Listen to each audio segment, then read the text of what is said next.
Hello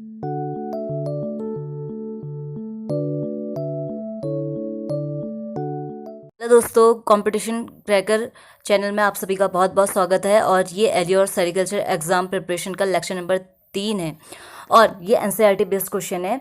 तो चलिए शुरू करते हैं। नंबर पहला है, साइनोबैक्टीरिया निम्न में से किसके अंतर्गत वर्गीकृत किए गए हैं। पहला ऑप्शन है प्रोटिस्टा, दूसरा ऑप्शन है प्लांटी, तीसरा है मोनेरा, चौथा है शैवाल। तो इसका सही आंसर है मोनेरा। इसका सही आंसर क्या है? मोनेरा है।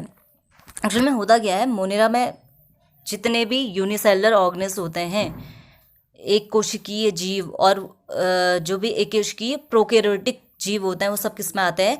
मोनेरा में आते हैं। तो ये साइनोबैक्टीरिया जो है वो भी क्या है? प्रोकैरियोटिव है और एक कोशिकीय जीव है, तो ये मोनेरा में आता है। मोनेरा में और इसके अलावा आपके बैक्टीरिया भी आते हैं और आपके माइकोप्लाज्मा भी आते हैं। और साइनोबैक्टीरिया को ही ब्लू ग्रीन एलिगी भी कहते हैं। अगर ये बीजीए लिखा भी होता तो भी ये मोनेरा में आता, इससे कन्फ्यूजन ना करना। तो सबसे पहले का आंसर क्या हो गया? मोनेरा सही है। अगला क्वेश्चन है आपका, आकार में विभिन्न दो चलायमान युग्मकों का संलयन कहलाता है। पहला ऑप्शन है विषम युग्म, दूसरा है समयुग्म या असम युग्मन या जुगेमी। ये कह रहा है कि आकार में दो भिन्न चलायमान युग्मक, उसका संलयन क्या कहलाता है? ये होता है असम युग्मन।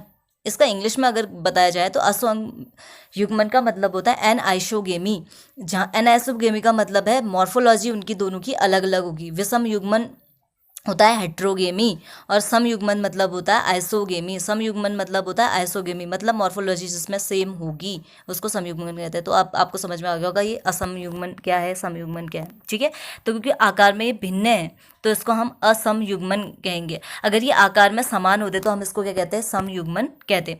तो इसका सही आंसर क्या है? बी इसका बिल्कुल सही आंसर है। ठीक है, दूसरे का बी बिल्कुल सही आंसर है। तीसरा क्वेश्चन है, किसके प्रकरण में स्थापांग छत्रिका वृत्त एवं प्रपर्ण पादप शरीर की रचना करते हैं? ये इस स्थापांग छत्रिका वृत्त या प्रपर्ण, इनका मतलब है आपका होल्ड फास्ट, स्ट्रिप और फ्रॉन्ड। यानी कि होल्ड फास्ट, स्ट्रिप और फ्रॉन्ड ये किसके पादप शरीर में मिलते हैं, ये पूछ रहा है। पहला ऑप्शन है आपका रोडोफाइसी, दूसरा है क्लोरोफाइसी, तीसरा है फियोफाइसी या चौथा है उपयुक्त सभी। तो ये फियोफाइसी की बहुत अच्छी पहचान है। फियोफाइसी क्या है? एक एल्गी का क्लास है फियोफाइसी। ठीक है, तो उसमें फियोफाइसी में आपको क्या मिलते हैं? स्ट्रिप, होल्ड फास्ट, स्ट्रिप और फ्रॉन्ट देखने को मिलेंगे, जिसको हम क्या कहते हैं? स्थापांग छत्रिका वृंत और प्रपर्ण कहते हैं। ठीक है, तो तीसरे का सी सही है। चौथा है एक पादप थैलस स्तर का संगठन दर्शाता है, यह मूलाभ दर्शाता है और अगुणित होता है। ठीक है, इसे अपने जीवन चक्र को पूरा करने के लिए पानी की आवश्यकता है, क्योंकि नर युग्मक गतिशील होती है। यह इससे संबंधित हो सकता है। किससे संबंधित हो सकता है इसको हमने बताना है। पहला ऑप्शन है टेरिडोफाइट, दूसरा है अनावर्त बीजी, तीसरा है एक बीजपत्री, चौथा है ब्रायोफाइट्स। ठीक है, ये अनावर्त बीजी मतलब समझते हो जिम्नोस्पर्म होता है, इसका मतलब क्या होता है? जिम्नो। ठीक है, ये कह रहा है कि एक पादप थैलस है।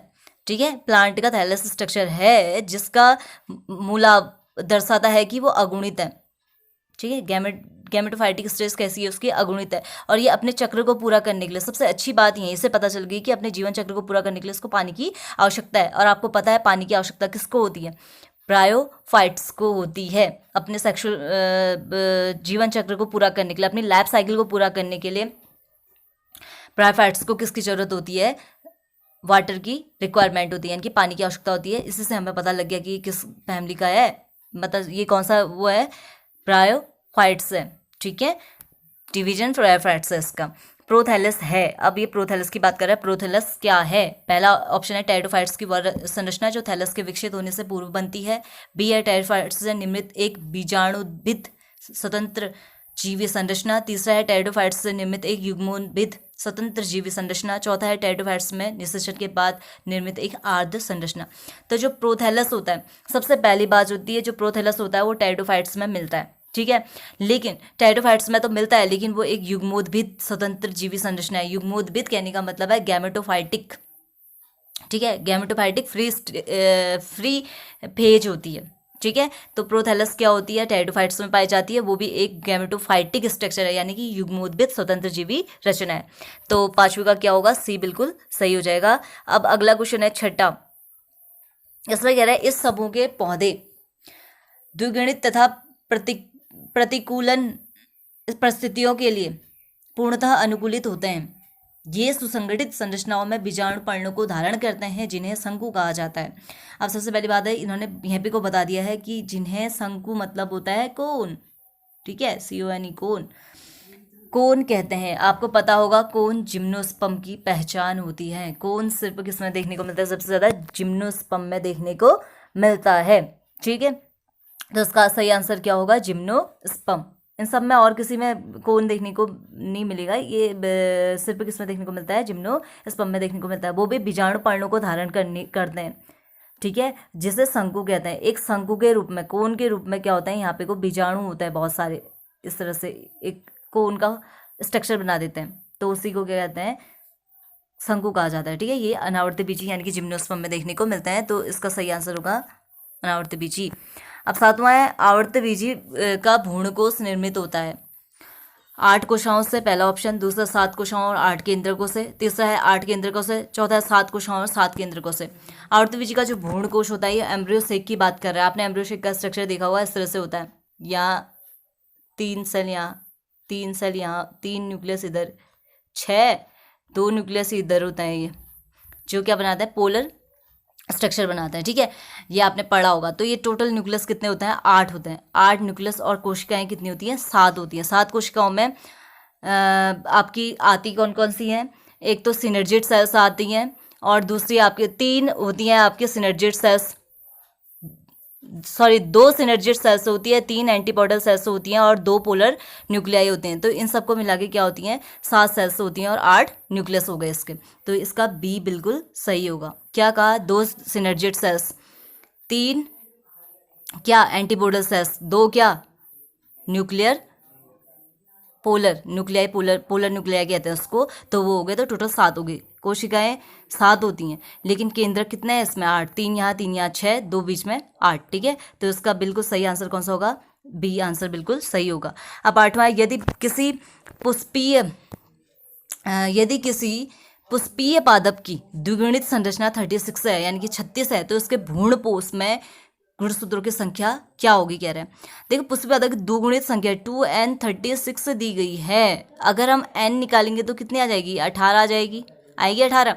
अब हमसे पूरा है भ्रूणपोष में गुणसूत्र की संख्या। भ्रूणपोष मतलब होता है आपका एंडोस्पर्म। क्या होता है? एंडोस्पर्म कहते हैं भ्रूणकोष को। और आपको पता है भ्रूणकोष 3n होता है। कितना होता है? 3n होता है। तो n हमारा 18 निकल गया, तो 3n कितना हुआ? 3 × 18, 18 36 हटातिया 54, 54 आएगा इसका आंसर। तो इसका सही आंसर क्या रहेगा? 54, सी इसका बिल्कुल सही होगा। फिर है प्रोटीनिमा है। प्रोटीनिमा क्या है? अगुणित तथा मॉस में पाया जाता है। द्विगुणित, दूसरा ऑप्शन है द्विगुणित तथा लिवरवर्ट में पाया जाता है। उसके बाद है द्विगुणित तथा टेरिडोफाइट्स में पाया जाता है। उसके बाद है अगुणित तथा टेरिडोफाइट्स में पाया जाता है। वास्तव में प्रोटीनिमा जो होती है वो मॉस में पाया जाने वाला एक स्ट्रक्चर है। किस में मिलता है ये? मॉस में। मॉस मतलब ब्रायोफाइट्स, ठीक है, उसमें पाया जाने वाला एक संरचना है जो अगुणित होती है। तो उससे पहला ऑप्शन बिल्कुल सही होगा। प्रोटीनिमा एक अगुणित और मॉस में पाया जाता है, ठीक है। अब 10वां क्वेश्चन है, दैत्याकार रेडवुड वृक्ष, यानी कि जिसको कहते हैं सिकोइया सेम्पेरविरेंस, है एक, यह दैत्याकार का मतलब है ना जाइंट, ठीक है, जाइंट रेडवुड ट्री की बात कर रहे हैं। वो है एक, क्या है? आवर्तबीजी पौधा है, स्वतंत्र फर्न है, टेरिडोफाइट है, या अनावर्तबीजी है। तो वो क्या है? एक एंजियोस्पर्म है, ठीक है। रेडवुड ट्री क्या है? एक एंजियोस्पर्म है। तो इसका आंसर क्या होगा? एंजियोस्पर्म सही होगा। यानी कि 10वीं का पहला क्या है? पहला यानी कि आवर्तबीजी बिल्कुल सही होगा, ठीक है। तो दोस्तों आज के लिए इतने क्वेश्चन काफ़ी हैं, और अगर आपको ये वीडियो पसंद आया तो उसको लाइक कीजिए और शेयर कीजिए, और हमारे चैनल को सब्सक्राइब करना ना भूलिएगा। थैंक